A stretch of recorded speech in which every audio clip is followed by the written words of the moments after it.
trying to make a place my sun can shine, so I can break the cycle. Fight for freedom, feeling more entitled. Stand with us and put away the rifle. Luke 15 if you gon' quote the Bible. When police out here being homicidal, we just make the movement even more than vital. Gotta take this fight up to the fucking White House. When you silent, that don't mean you undecided. You just see the violence and you all about it.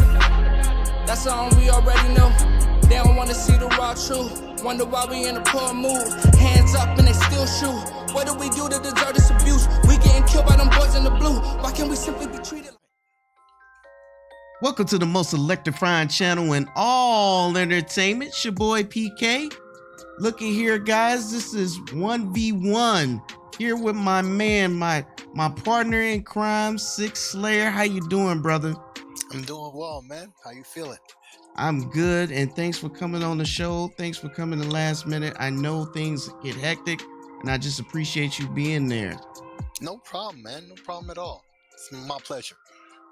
Listen, so we on a lot of shows together. There's a lot of things that people know about us, but a lot of things they don't.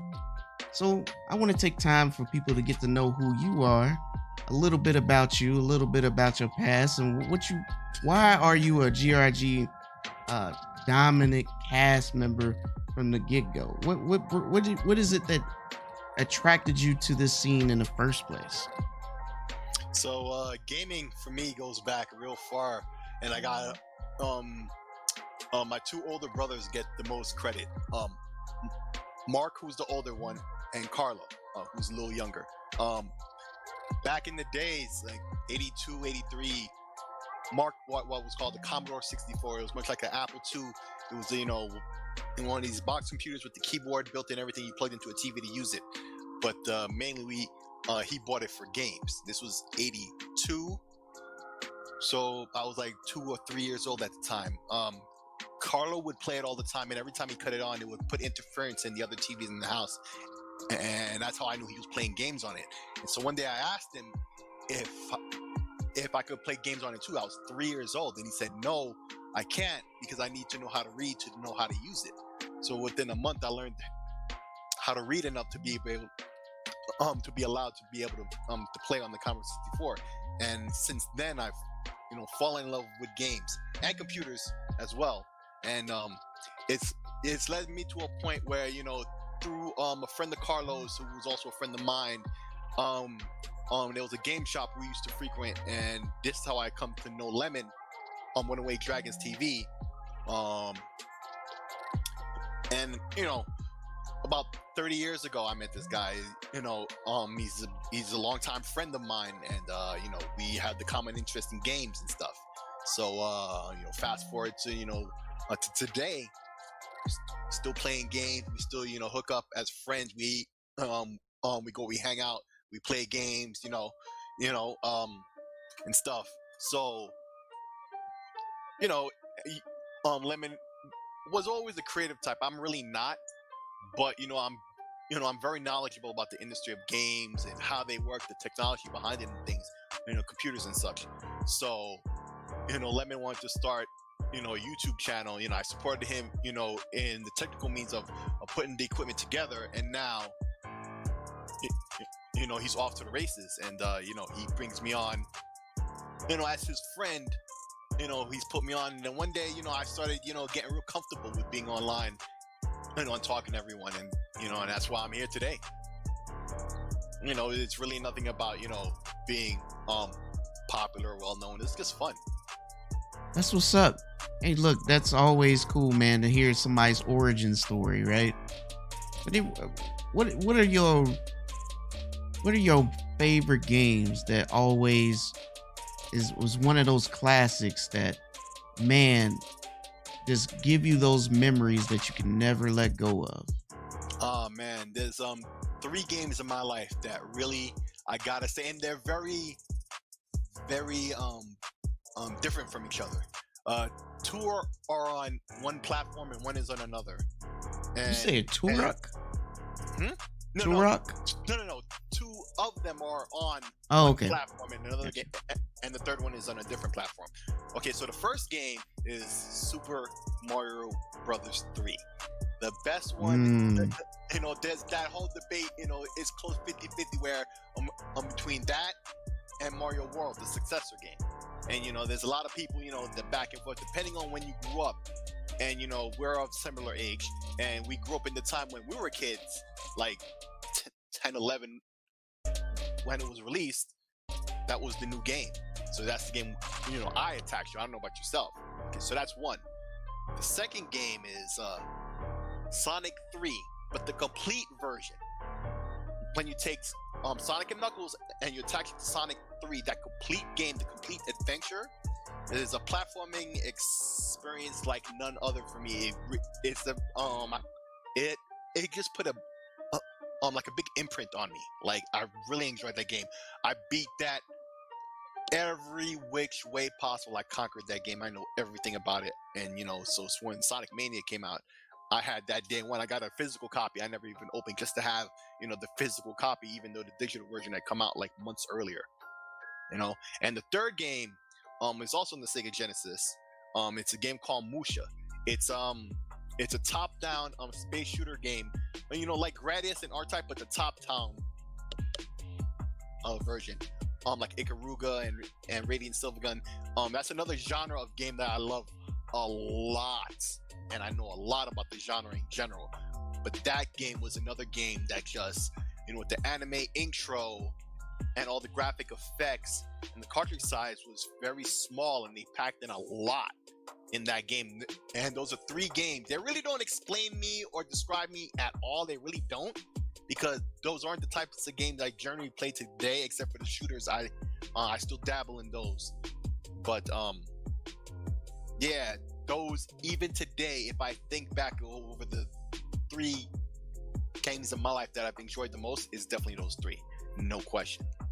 Hey man, I can agree with those, man. Those are probably some real classics there. I mean, I can remember playing Sonic 3 and Knuckles together because you did it too? Cool. Yeah, because I think that was a full game, right? You had to put them together, and then you get the whole game. Yeah, I definitely did play that. And Super Mario 3 was definitely a classic. Still is a classic. I mean, absolutely. It changed the world at that time. I think there was a movie that shown it was called The Wizard. Yeah, The Wizard. First time that anybody in America seen Super Mario 3 was in that movie. Yep, we weren't even thinking about a third game. It was still hard enough to get the second game. Right. Man, that's going way back. Oh yeah. I would say, man, games have came a long way since then, right? Oh, absolutely. It was a time when it didn't take but a person with a computer like that Commodore 64 and Apple II or a basic PC. You didn't have to be a god with computers. I mean, you had to be knowledgeable, but you didn't need a lot of equipment and all these things to make a good game. So, and with those limitations, brings out, creativity in games and in the way they work and everything. And this is when this art form was first mastered, and some of the best games are from back then, and they resound even today. That's what's up, man. Can you tell the viewers, are you a anime fan or comic fan or any? Oh yeah, I'm definitely an anime fan. Not as much with the comics today, but today is in a different way.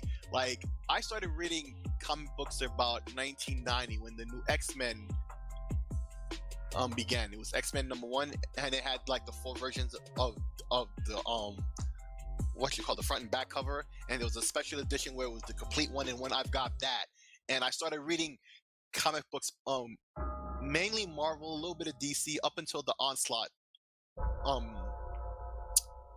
event had concluded. That's the Onslaught with Magneto and Professor X are fused into one. Right, exactly. When that concluded, I stopped reading comic books wholesale. Years later, I got into a little bit of manga, but really, anime was something that was always underground when I grew up. You go to a comic shop, whatever, you get some bootleg cassette tapes with subtitles on the bottom, and at the beginning of every episode, they would always say, if you pay for this, you got ripped off, blah blah blah. But I mean, that's the only way you ever saw that message, because you were watching it on a tape. I don't know anybody who got it from wherever these officially had come from, these subtitles or whatever. But anyway, anime, even then, I'd watch a lot of anime on tape, like Ninja Scroll and stuff like that, and then for me there was a bit of a drought where I didn't know of anything new, and so I always wondered to myself, what happened with anime? And then with the advent of the internet, that blew up.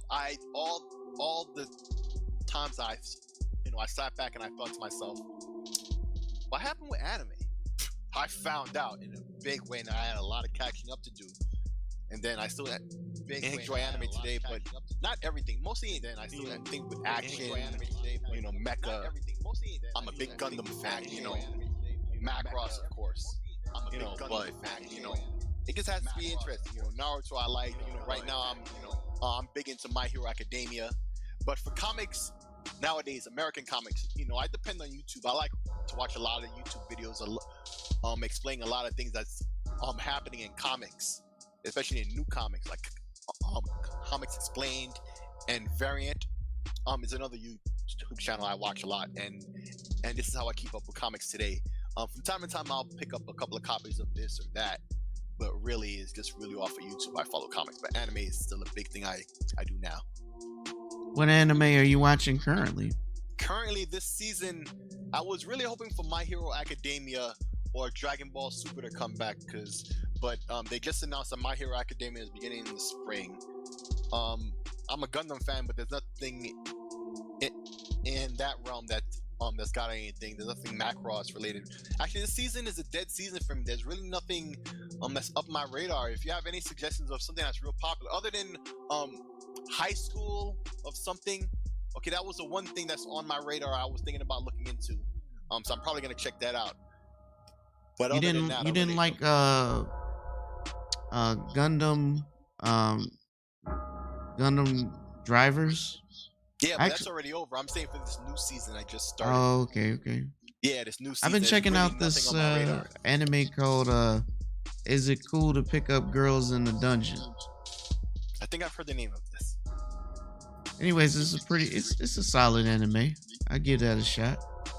Okay. It's pretty funny. How about in the action realm?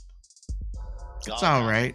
It's all right. It seems like a typical. I don't even know if it's isekai or not, but it's similar to one, and it's. It sounds like it probably is. But it's in a dungeon. It's like, yeah, it sounds like something.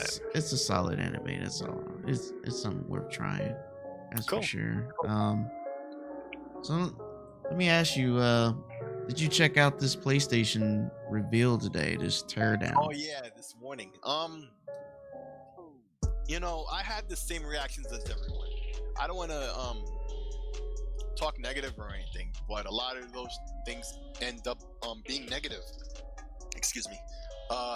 Because that system looks large. That heatsink is huge. It takes a lot of effort to take those side panels off, which is a good and bad thing, because I think that system would look a lot better in black.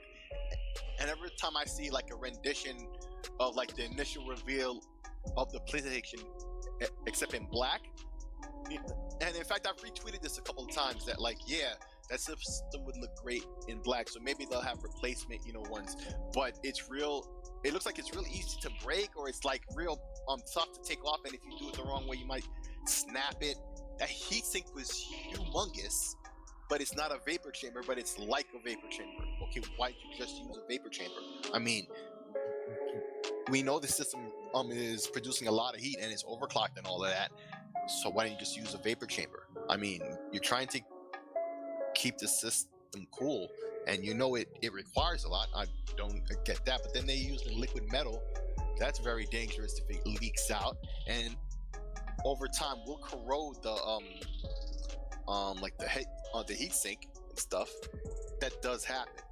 But I mean, it does look like they put a lot of barriers in there with that foam looking stuff. There's like two different sections with that. There's like a smaller one around the main chip. But there's one thing I guess I have to admit, I guess I take an L for this. That GRG last Friday I said that I was concerned about. Well, I guess I'm not really sure, but I was expecting that it would have worked out this way, and it didn't. So I guess that is an L. That I thought that maybe the SSD inside the PlayStation was replaceable, and there wasn't a extra slot. It's like the like past PlayStations, where the drive is already in that slot, and if you want to increase the capacity, you have to replace the whole drive. And thankfully, it's not that way. It's just like the Xbox. You know, it's a chip that's on the motherboard, and there's a slot that's inside the system that's already empty. You can put your own drive in there, and it looks like there's ample room for a heat sink and whatnot. So, I'm real happy to see that. So I guess I take an L for, So for claiming that it I probably kind wouldn't of, since you said that, I'm sorry for cutting you off, but I want to touch go on ahead. that. I noticed that you have to peel off the warranty sticker. No, You have, not to replace the drive. Not to replace the drive, I don't think.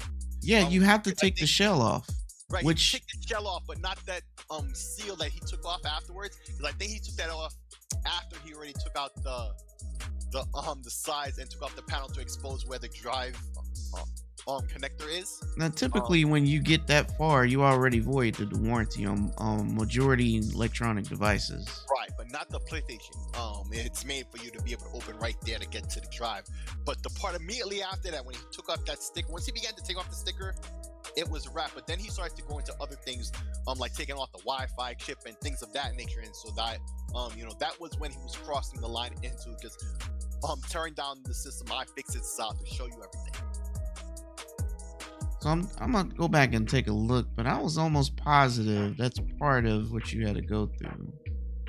And the reason, if that was, people would have been. Nah, I don't think there would have been. I'm gonna go. It's okay. I'm gonna go back and look, but I'm almost positive. I gotta defend Sony on this one. I gotta admit. Let me go back. Yeah. So, all right.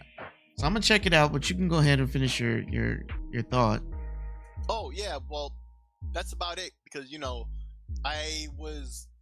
was looking like if you wanted to upgrade the drive on the PlayStation, if it wasn't soldered on the motherboard with the free slot like it does have, if it was like the the previous PlayStation going back to as far as the PS2,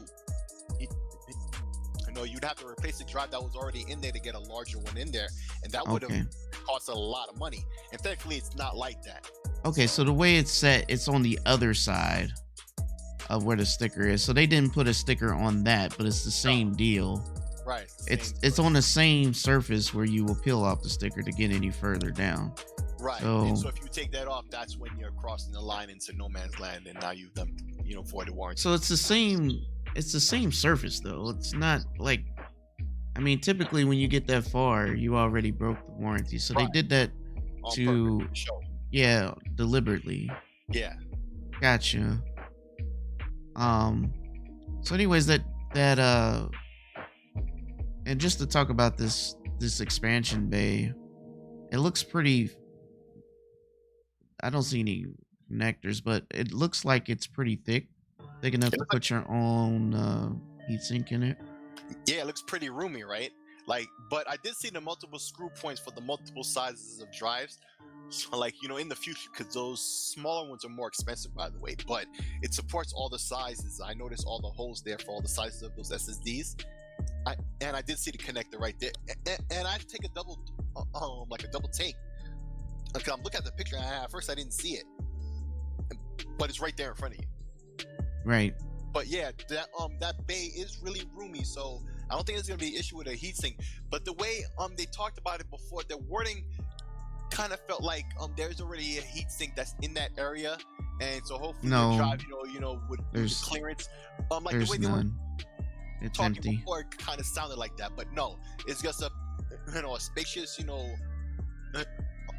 drive bay or whatever, and you shouldn't have a problem putting a heatsink or whatever you want to in there to cool it down, which I suggest you do, because the speeds of those drives, they're producing more heat than your average. Like, I have a drive that's not as fast, but it's as fast as PCIe 3 is allowed to go, and it never goes above 50 degrees, and the max is 84.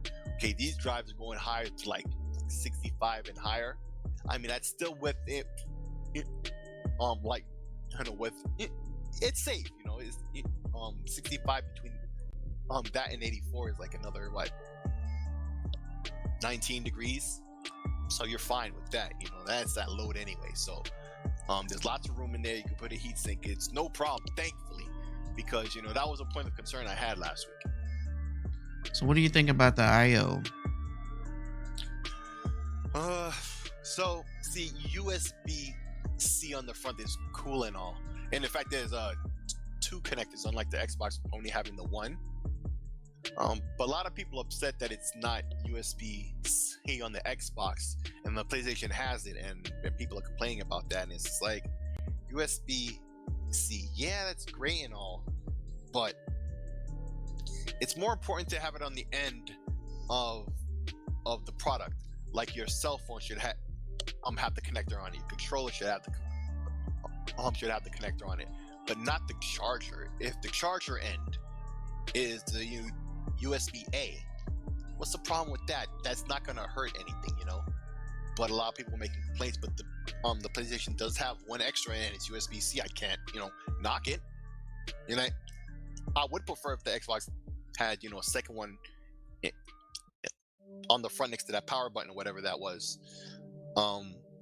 Actually, I think that's the sync button, and had one there that was USB-C. I would have loved that, but it didn't have that. And another thing about it was the Wi-Fi on the PlayStation is Wi-Fi 6. That's great and all, but plug in your console. Your console doesn't move. Plug it in. Wi-Fi is meant for mobile devices, not for stationary devices. Just plug it in, okay? And the Xbox doesn't have Wi-Fi 6, but like I said before, you should be plugging your systems in. So, I mean, it's a plus for PlayStation, but who cares?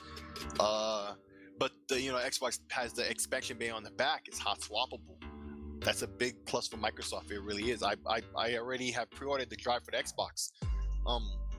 Like I said last week about the internal drives, the writes are the thing that will wear down the drive, not so much the reads. It's really the writes. So he's constantly writing to the drive, copying the game, doing the quick resume and all that.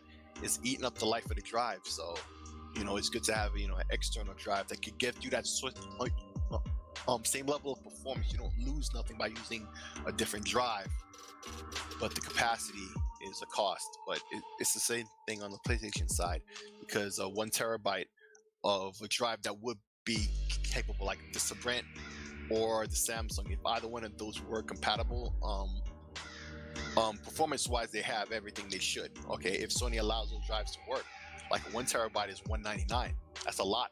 That's a lot for 1 terabyte. It's a little cheaper on Xbox is doing, but not by that much. And yeah. Well, it all depends on what's approved. So let's not go that far. Right. The drives that are out that are past muster from what they've told us, those drives aren't cheap.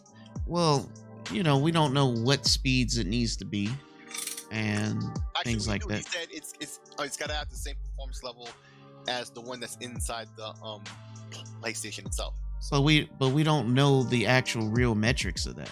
That's all variable until we can actually get our hands on it. Yeah, it is a little variable, but there's a hardware level of performance that you get before compression and stuff. I mean, you're right about that. I'm just saying we don't have any benchmarks or any kind of metrics, any kind of.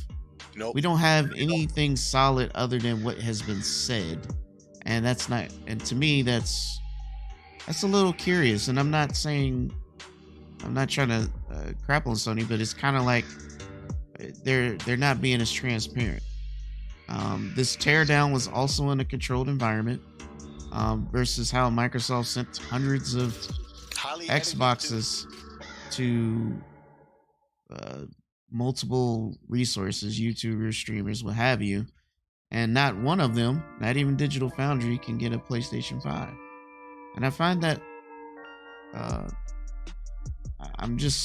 don't understand that methodology and how they're approaching this generation. I think not telling people. There's smoke, there's fire. It keeps feeling like Sony has something to hide. Okay, even with the thing with the Japanese YouTubers, they never touched the system. There's that whole thing with the mouse arrow on the screen, although that might have just been OBS, more than likely. But still, it's just like, why does it have to be, Dolly? Why is it like this? Because if you see what Microsoft is doing, as you said, they're putting the systems in people's hands. All these complaints about heat popped up yesterday. These fake complaints instantly shut down by the people who actually have the systems in hand. Well, they can't talk about it, but at the same time, because they're on embargo, but at the same time, if there was any heating issues, they wouldn't have sent them out to anybody. Exactly. Um, Meanwhile, with the PlayStation, nobody has one, or even gets to see one, except in a closed environment, and you can't even touch it. Yeah. So I wonder about that. Well, I will say that looking at them using liquid metal for their sock cooling, I think that's pretty smart. Over using thermal paste, but at the same time, I wonder, using liquid metal, what is this system generating that much heat to where you had to opt out to liquid metal over thermal paste? Apparently, the depths that they are going to be frank, smells of desperation. Like, they are doing everything, every shim possible to get, a degree here, degree there, to keep the temperatures down as low as they possibly can, to keep this system operating when it's overclocked. So, I mean, the better it can perform to cool, the better the game is going to perform at the highest levels. And I think this, like I said, the liquid cooling, a lot of people are not used to that, but that's actually something you use when you don't. So I'm gonna just be honest with you. This is something you do not use typically whenever you build a PC. So don't. A lot of guys out there don't think that PC guys use liquid cooling on their chips. The main reason is, after you applied this, you can't take it off. It's done. There is no swapping. Nope. Okay, so there is no upgrading. So PC guys do not use liquid metal on their stuff unless it leaks anywhere. Yeah, and I know that that's a possibility. I'm just speaking at general. Let's, outside of the possibility of it leaking, but let's just say they have it kind of like how Sony has it cushioned in there, but no one uses that because you're done. It's stuck to that board forever. It's not meant to be movable. And if you take it off, if you somehow get it off, you ain't going to be able to use that chip anymore, or the board. So it's definitely a marriage forever. But that's typically why you use thermal paste, because you have the flexibility. And on the other side, your machine shouldn't be heating that to the point where you need to opt liquid metal. I just think that's weird, but at the same time, it's smart because this is a closed environment. Yeah, it smells of desperation, it does to me, because if you have to resort to that, that means you're desperate to get the temperature down. Because that's a risky thing to use. Very risky. So I would say on the IO, it does point out that their USB-A's are looks like they have a little bit more bandwidth than the Xbox Series X. Oh yeah, that's right. I didn't mention that, but yeah, they do. Do you think that is a deal breaker? Not for me, because basically the drives I want to use are high speed, but not to the point where they saturate, a USB connector, because these spinning hard drives inside enclosures, or even not, Because if there was a SATA connector there, it's not gonna go as fast as that USB can take it. You know, those drives are real slow, so I don't need that. It's a feather in their cap, but I don't need it. But yeah, PlayStation at least wins in that, and I totally forgot about that. I just don't seeing that they have higher bandwidth. I just don't see where that's going to come in any use. Exactly, I don't. I just don't see it because we do know that external drives are going to, or expandable drives are going to be plugged directly into the system, so externals won't use USB at all anyway. So I'm trying to understand when will that bandwidth come in use. Exactly, especially if we look at that system, it doesn't have the backwards compatibility that the Xbox has. Why would you need a hard drive, filled with a lot of old stuff if you can't play the old stuff? You really don't need it, except for PS4 games. And hey, you have it. It's faster. So in my opinion, I would rather see like a Digital Foundry do a breakdown, a teardown. One, it will be in English. One, it'll be in English.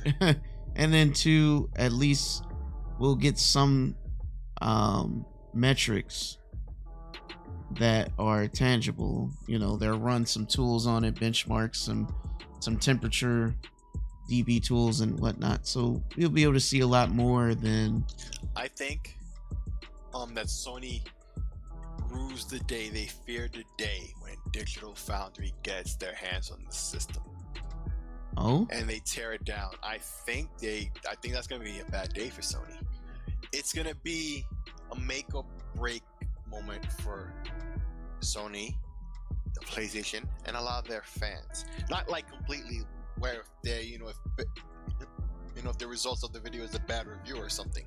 I'm not saying that, but it's gonna hurt them in a way that's gonna be on them for a while. It's gonna be a mark on them that's real negative. If these temperatures are really high, if it's louder than they claim, if it's really that large where it just is getting to a point where it's a little ridiculous, honestly. I mean, the Xbox was approaching that too. I'm not gonna lie, it really was with that boxy nature. But this is a whole thing, much larger and more obtuse looking. It's just there. It's like a monolith. That might possibly not work out too well for Sony, especially when we start getting numbers. They start breaking down games, because they get the direct feed of the footage that they record themselves, do the firmware analysis. And look what they did with Spider-Man with the ray tracing. They proved that it's that fake stuff, the same level that you see in the Xbox One X with Crysis. The software ray tracing. That's all it's capable of. And once they're able to break that down with constant videos, it's gonna be like what happened with the Xbox in 2013 and 14 with Digital Foundry, where they had all those videos that continued to show that the PlayStation was ahead constantly, and now the shoe's gonna be on the other foot. And I think Sony's gonna catch a lot of hell for that for a little while there. I just don't see how it will be any other way. Yeah, I got you. And there's lots of the thing is I want Sony to or the PlayStation to be successful. I just think that at this point in time, they're actually heading in the opposite direction with their messaging. Through the entire year of 2020 and maybe you can blame this on the pandemic, but they have not given their fans any news and just sprinkled it here and there throughout the entire 2020. And Xbox dominated the marketing strategy. Just being honest with you, it has been the year for Xbox. Yeah, man, it all began late last year at the Video Game Awards, when after that reveal and you saw the look on Jeff Keighley's face, he didn't know what to say. He wasn't expecting any of that.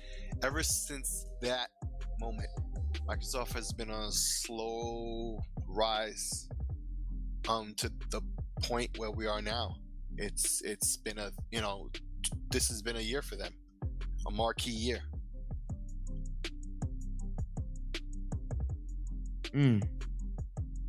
So let's shift gears a little bit, man. Let's talk about some wrestling, man. Let me ask you, did you watch the NXT takeover this weekend? This weekend, I had missed it live because I'd forgotten, but I saw it after the fact. All I really remember is the match with the champion, Finn Balor? Yeah, Finn Balor, because I was about to say he came out of New Japan, but that was so long ago. But yeah, how the both of them looked pretty hurt and would blood out the mouth of the other guy. Man, I didn't know if that was real or if that was kayfabe or not, and there was a lot of discussion about injury, and I was real concerned about what was happening with that, but I haven't looked into it. So I think it was a solid show. Overall, I would give it an A. It was really good matches all throughout. Kept me pretty entertained. NXT usually is a good show. It's kind of hard to watch both, but I'm attempting to watch both AEW and NXT, honestly. Oh man, I guess when it comes to both of those, I watch one, which is AEW, and then I record the other with my DVR setup here, and then I'll watch it later. And so that's NXT. But because I'm on the show right now, I'm recording both of them. I have no idea what's going on. But yeah, I agree with you when it comes to NXT. There, but they try real hard, So you see the effort. Yeah, both shows are excellent. Definitely better than some of the other shows that come on Monday and Friday. Mm-hmm. I actually feel like NXT people should refuse to call up to the main roster because they just get buried. Yeah. AKA Ricochet. Yeah, and some are lucky if they get to go back to NXT, like Finn Balor. Yeah, Finn Balor. That was just wow. I mean, it saved him, I feel. What did you watch Raw this week? Raw? No, I didn't watch it this week. See, what I like that I like the Hurt Business. Oh, and yeah, I've been following that angle right there, that click right there. I really like them as a heel faction. Well, mainly because MVP and Shelton Benjamin get to work together again. And I've been following, I remember when they left WWE and went to Japan to wrestle. I've been following them ever since then, and that's when I started following Mia Yim. It's because they all worked in the same promotion. Ironically, now they work for WWE together again too. Yeah, that's cool. But MVP in particular, I wasn't watching wrestling for a couple of years, and I missed his entire career. Really? From beginning to end. That Crime Time. Man. And don't tell me that. Time I wasn't watching no wrestling. When I came back to it, everybody hated John Cena. I'm like, what? What do you mean they're feeding it to you? Of course they're feeding it to you. I'm not gonna say it's fake. We know, it's right. We already know. The right. Thing is, so what do you mean they're feeding it to you? Everything is fed to you if you like it or not. Well, it's, at the time, they got tired of. I just really was. Well, you gotta understand. At the time, I was confused. Vince has a way of peeing off his fan base, but then he needs to retire the man. He really he doesn't let. It's like when you watch NXT and that's being driven by Triple H, you can see the talent, all of them thriving well. Mm-hmm. But then when you go to the main roster, it's like, man, Vince is so out of touch. Exactly. He recycles the same storylines. He doesn't get it. He literally doesn't let talent flourish, in my opinion. And it's frustrating because you know what I really want to see? Bobby Lashley versus Brock Lesnar. We didn't get it in MMA. We should get it in wrestling at the very least.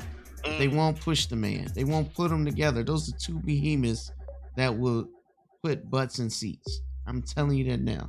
Oh yeah, I agree. Both of them got a really good MMA career. I know Bobby Lashley didn't win a title, but he's got a real good fight record. Yeah. So it's nothing to be laughed at, right? No, not at all. He does his A thing. lot of people don't like him, but I mean, dude, I love he's him. produced. I think Yeah, he's man, amazing, especially I for really his like him. age. A lot of people, yes, thank you, yes. That's a key point. He is. He's older than he seems. By Yes, he is. 10, 15 years older than he seems. Like he is still in his prime, which is crazy. Late Like, 40s. yes, and a lot of people don't know because he's just a monster, right? Oh, and he stays looking the same, like he don't age. Even Shelton Benjamin. But there's an example. Yeah, like Shelton looks great. He doesn't look exactly the way he used to. He looks a little older, but he's still in excellent shape. He's amazing. With like a twig in a second. I mean, you know, these guys put in a lot of work, and it's a shame that they don't really get the recognition they should. And I'm not saying that any superstar shouldn't, but at the same time, when you have talent and you have the chance to pull the trigger to push them, like I'm afraid for Keith Lee right now. Like, that's my man. But I don't want him to get buried. I don't want him to get buried. Okay, this man doing him right though, but you never know. And a black man, just like in full view of everybody, if they mess, man, that's not gonna turn out good for anybody. Not WWE, not Keith Lee, not for nothing. That's gonna cause a whole bunch more arguments and stuff too. So they need to focus on what they're doing with him. Really. I mean, I wouldn't even go far as say, like, look at Cesaro. He's also a very good talent that they don't really use correctly either. Dolph Ziggler is another one you mentioned the other day. I hold them in equal esteem in that same realm. Excellent guys who should have had, the championship multiple times over. I mean, at the very least, he did get it. You know, you can't say the same for Cesaro. Cesaro has better match skills than Ziggler any day. For the title, that's what should be happening. Honestly, it should have happened countless times, and we should be tied at that match. Bottom line is, what I guess, and I'm not trying to make this to a complaining situation, but it's just that when you watch a pay-per-view, the last thing you want to do is watch the same matches the very next day. For free, you feel like, what the hell? Yeah. Like you wasted your money. But yeah, so I'm glad you're a wrestling fan, man. I'm glad you came out and letting people know you got a lot of little things going on, a lot of hobbies that you're into. Yeah. What would you recommend for someone to build their new PC rig? Okay, well, definitely AMD is the chip of the day to go with. Nowadays, because of the chipset is so powerful, not on AMD and Intel, but especially AMD, they've caught up with a lot of the newer, interfaces and such. And you can get great motherboards that have all the features you need. So, I'm not going to mention anything specifically, but to give the advice to, number one, do not chintz out on the power supply. If you have to cut down the level of processor that you're planning to get a better power supply, if you have to do that, you do that. Do not chintz out on the power supply. And secondly, invest in a good motherboard. That's also equal. If you have to go down to a step lower CPU to be able to afford that, then do it, because it's worth it. Get a motherboard. Do your research about the motherboards on offer. There are some great motherboards, as well as I do, PK. There are some great ones out there that will be a great platform for the future if you decide to upgrade your chip, if you decide to upgrade components that you'll be able to work off of for a long time at a high level, and you'll feel like you've gotten your money's worth. So I couldn't really suggest anything in particular. I mean, anything high end from AMD is both cost effective and highly performant. Intel has a couple of chips here and there. More recently, that's looking better and better. So next year is going to be a much better situation for them than it is this year. But AMD is the way to go. Nvidia, they're looking real strong with the paper launch of their new video cards, which is nothing new. All these people complaining about this stuff. This is how it always is. It's gonna happen to AMD the same way to a certain extent. It's always like that. But eventually, when this all irons out, we'll see who's got what at what price point and at performance levels. But for now, Nvidia is looking really good. AMD has to show improve a couple of things before we can even speak on them. So I can't really suggest anything on that regard unless you're with Nvidia. If that's the brand you like to go for anyway, then you don't have to wait. You just have to do some hunting to be able to find one up for purchase somewhere. Other than that, get yourself as much RAM as you can afford, with high performance level. Once again, if you have to trade the amount of RAM you have for better performing RAM, you should make that compromise, because that too is worth it, particularly in the long run. So you get that money's worth. And other than that, that's all I can really suggest to you when it comes to computers right now. Everything else is just so fluid. You just get yourself a fast NVMe drive, as fast as you can afford, and capacity wise, of course. But other than that, and that's all up to you and your pocket, I guess. Yeah, that's about it, as much as I can say on that. Sounds good, man. Hey, look, I appreciate you coming to hang out and telling us a little more about you and having a good conversation about today's event. One last thing, one last comment. Who did it better for the actual takedown or tear down, Microsoft or Sony? The teardown was definitely better with Microsoft because multiple outlets were there. Austin Evans, Digital Foundry, I forget who else. And it wasn't exactly the system like the parts, had magnets and such, to be able to snap it together, just for them to get the image in their mind of how it pieces together. But they did this way back in March. And probably at that same time was when, Digital Foundry, as we now know, had seen the Xbox Series S way back then too. So Microsoft has been way ahead of this game. They win this by a country mile. It's not even a question. We only today have gotten that information from Sony. Well, I kind of agree with you. I thought that the teardown wasn't complete because it's all in Japanese for one, and we still don't have any metrics. So that's what I've been complaining about. Well, actually, there are subtitles. If you put the subtitles on, it's completely in English. It explains everything he's saying, and it's a pretty good translation. As an anime watcher who doesn't actually know Japanese, except I know a couple of words when I hear it, and it matches the subtitles up, and with the right pentameter and everything, I believe it. So, got you. Appreciate that tidbit. I did forget to put the closed caption on, but still, closed environment. Let's keep it real. It's not the same. Yeah, it's not the same. And I that's kind of why I agree with you on Xbox doing it better because they put it in the hands with people who are known for doing tech analysis. Well, guys, I'm glad you guys came hang on me and Sik. We had a good time. We had a good conversation here. We're gonna get out of here. And Sik, please, if anybody got any questions on PC or how to put things together, where can they find you, bro? You can find me on Twitter, Sik Slayer. And unlike in the video here with the space, no, it's all one word. So yeah, just hit me up on Twitter or on Xbox Live, or on PlayStation Network or Steam, or anywhere that great games are played. You'll find me there under the same name. Awesome.